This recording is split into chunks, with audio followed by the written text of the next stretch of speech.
Alors, l'histoire commence sur Mars. Origine.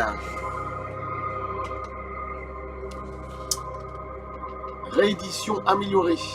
Il y a 470, 480 pages, c'est énorme. De Andreas.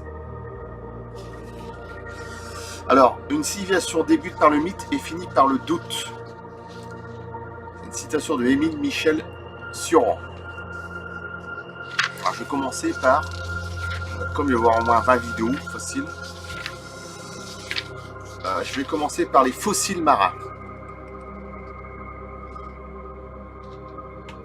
Avant d'aborder le thème de la vie martienne, j'avais débuté cette série de 3 opus avec l'histoire commence sur Mars. Nous retrouverons cette section dans laquelle, grâce aux données fournies par la NASA, j'ai pu établir des parallèles entre une ancienne civilisation sur Mars appelée Igigi, ou Igigi, mais je crois que c'est Igigi.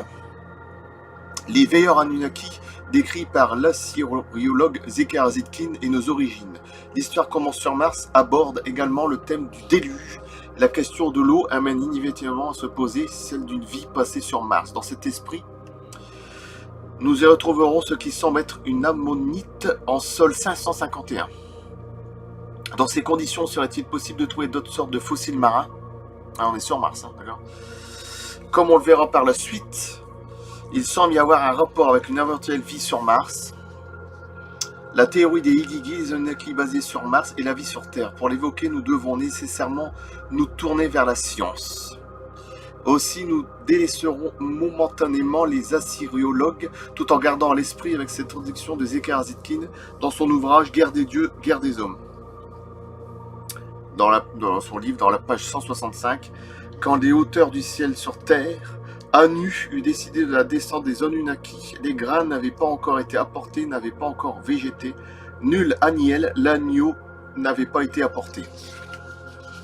Et c'est parti, plein d'images sur les fossiles marins, sur Mars. Sur Mars. Pour certains, bon. La science est en accord avec l'idée qu'il y a eu des océans sur Mars. Les appareils de mesure des sondes Mars Express de l'ESA et MRO, Mars Reconnaissance Orbiter, de la NASA ont permis aux chercheurs du laboratoire de planétologie et de géodynamique de Nantes, associés à ceux de l'Institut d'astrophysique spatiale Paris-Sud, sous l'égide du CNRS, d'identifier des couches sédimentaires d'origine lacustre qui laissent penser que de l'eau liquide a pu exister pendant un temps assez long sur la planète rouge. Ils ont trouvé des strates riches, en minéraux argileux qui proviendraient des dépôts lacustres ou de plaines alluviales, avec parfois des couches de 300 mètres d'épaisseur sur plusieurs kilomètres de long. Ce qui va dans le sens d'un climat plus chaud et plus sec se soit maintenu durant plusieurs millions d'années en produisant des conditions compatibles avec l'émergence d'une forme de vie. L'image suivante vient du site generatio-nt.com, comme le montre le bassin de Hellas, qui est en fait un énorme cratère d'impact contenant des couches de roches sédimentaires et non d'origine volcanique. Après, je vais vous faire voir, il y a plein d'images. Donc, trouver le fossile d'une ammonite comme en sol 551 ne devrait pas étonner, mais peut-être que d'autres fossiles pourraient appuyer ce genre de découverte. Opportunity pourrait bien nous donner la réponse avec l'image microscopique du sol martien de la région Meridiani Planum en sol 34. Elle est incomparable avec les crinoïdes, fossiles terrestres qui forment une classe appartenant à l'embranchement d'animaux marins benthiques, présents à toutes les profondeurs océaniques, sans compter que Sol 34 montre d'autres formations de ce type. Mais peut-être sommes-nous en face d'un phénomène géologique qui ressemble à des fossiles marins. Dans ces conditions, ce n'est qu'un hasard que nous aurons du mal à reproduire, mais si ce n'est pas le cas, alors on trouve d'autres formations rappelant fortement une vie sous-marine passée. Alors la reproduction en dessous, et là c'est sur Mars.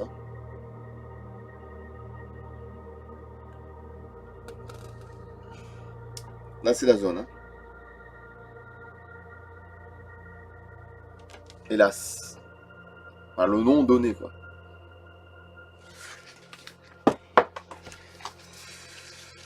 Allez, c'est reparti. Alors, comme pour Opportunity, c'est au tour de Curiosity de nous révéler ce genre de choses avec une image tirée de la série 137. On y voit des crampons de crinoïdes de l'Ordovicien.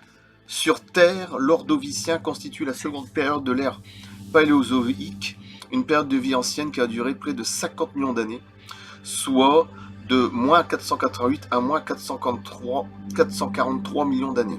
On peut ajouter que l'ère des dinosaures n'est apparue que 200 millions d'années après la fin de l'Ordovicien. Ça, c'est vrai. Là encore, la ressemblance avec une vie passée au fond des océans de la Terre est plus que troublante. Et je vous signale qu'on est qu'au début du livre, hein. Il y a 480 pages, hein, je sais plus combien. Là, c'est des petits trucs, hein, mais après, ça va monter de plus en plus. Hein. Imaginez le truc. Hein, bon. Mais d'après la NASA, il ne s'agit que d'érosion, ce qui nous oblige à approfondir les investigations comme ce fossile de corail pris par Spirit dans la région Solar. Voilà. Crinoïde.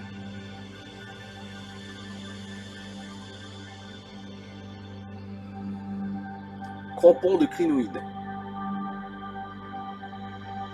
Alors évidemment, en dessous, c'est l'image, voilà, et à côté, là où il y a la flèche, ça c'est sur Mars. D'accord.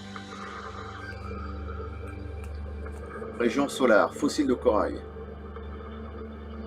NASA. Mars. Et en dessous, fossile de corail sur Terre.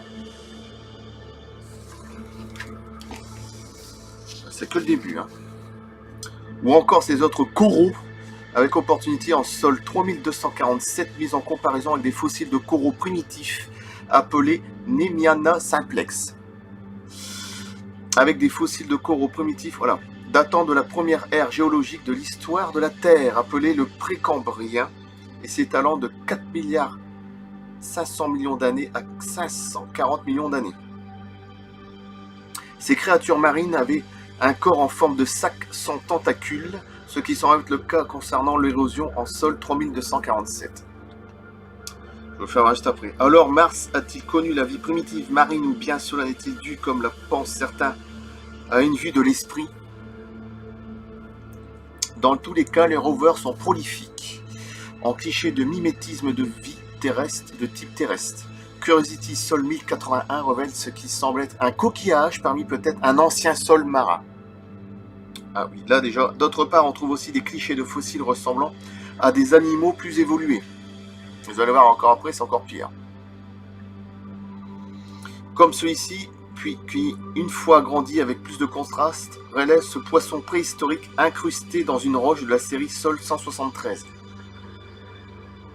La comparaison avec l'image du dessous montrant un fossile terrestre en frappant.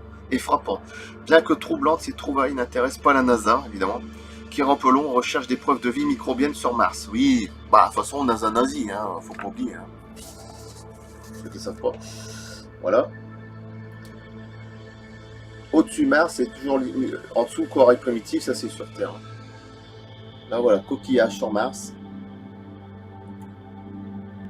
Et oui.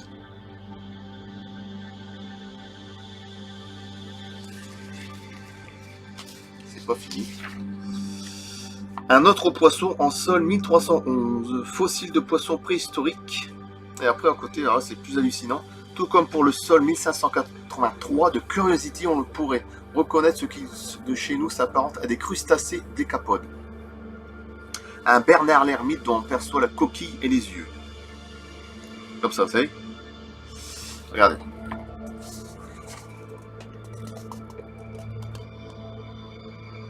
Là, c'est sur Mars. Et évidemment, en dessous, c'est l'image d'un poisson préhistorique. Et regarde à côté. Fossile de poisson, là, c'est sur Mars. Et à côté, évidemment, c'est un fossile de chez nous.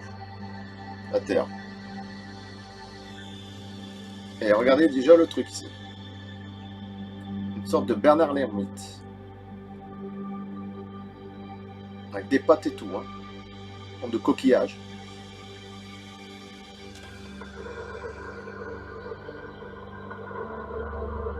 On va mettre sur pause, hein.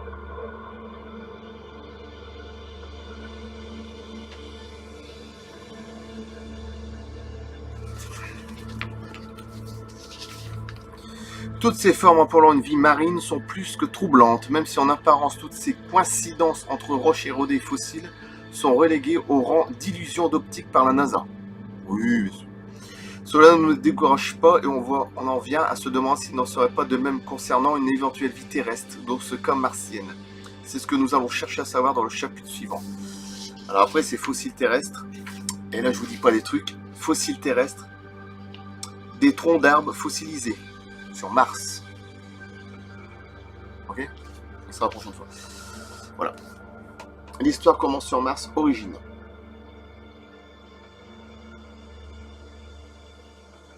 De Andreas. Et je le remercie encore parce que comme c'est un livre gratuit, parce que bon, je fais des vidéos, donc je peux le remercier encore 1000 fois. Voilà. A plus.